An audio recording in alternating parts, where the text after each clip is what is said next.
on all fours.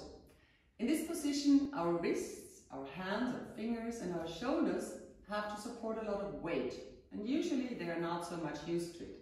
So please, before you practice exercises in these positions, always warm up your wrists and strengthen the muscles around your wrists. After this placement sequence, I will show you some simple exercises how you can best do this. Okay, so let's start. Before we go down with the hands on our mat, spread your fingers as wide as you can and try to spread them as evenly as possible, as if pizza slices would fit between your fingers. Place your hands on the mat with all 10 fingers pressing firmly into the mat. Not only the tips of the fingers, not only the base of the fingers, but the whole fingers. We try to distribute the weight which is on our normally only wrists throughout the whole hand. The fingers are the only ones who can support here.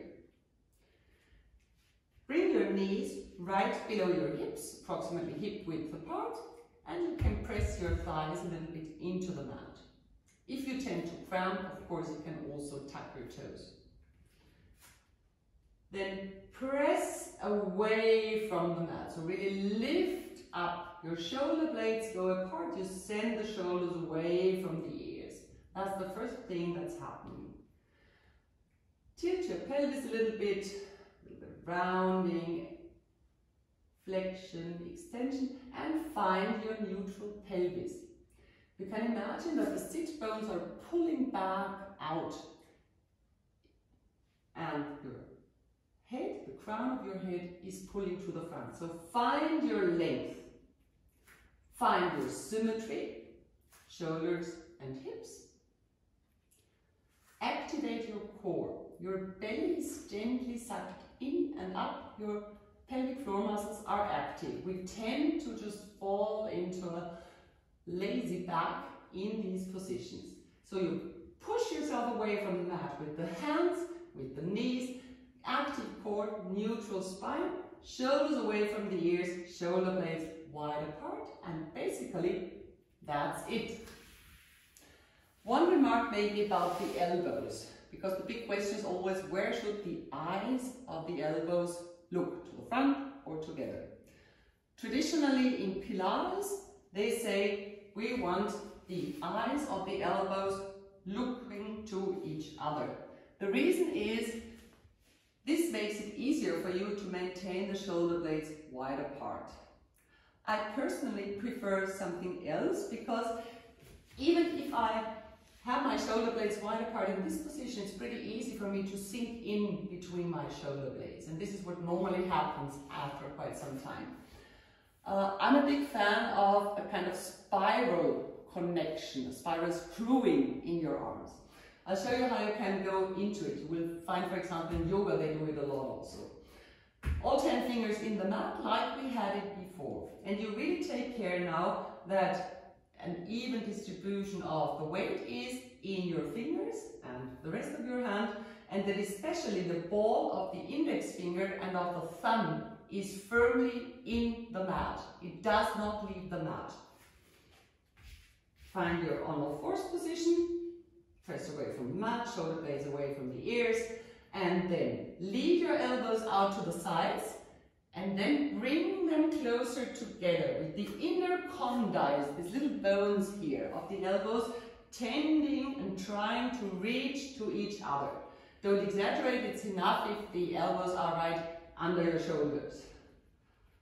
And from here, extend your arms again with the eyes of the elbows looking to the front and without your index finger or your thumb leaving the mat.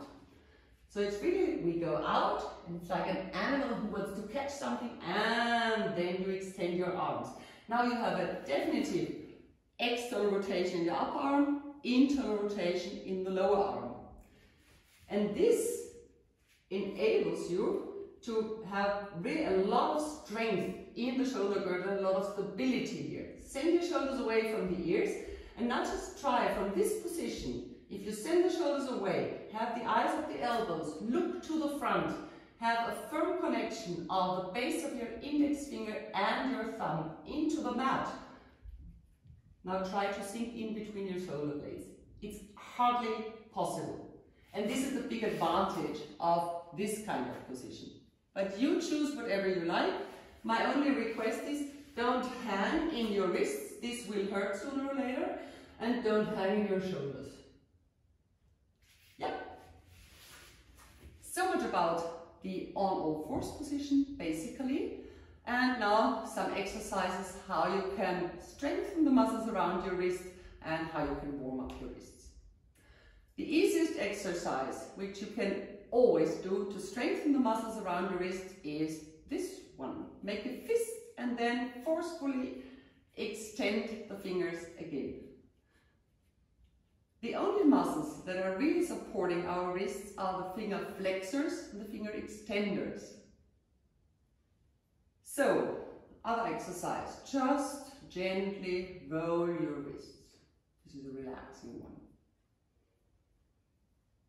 Number 3, press your hands against each other, lift your elbows, send down the shoulders and just press again all the 10 fingers, the base of the fingers and of course also the wrists against each other. If you want, you can also put your thumbs on your breastbone and pull down, and you always send away the shoulders from your ears and release. On all fours, you can also warm up your wrists.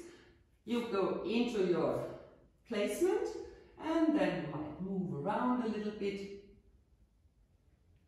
circles in various directions, or while you, for example, go into a cat and cow position, you always change the position of your hands so that your wrists and your fingers get different input.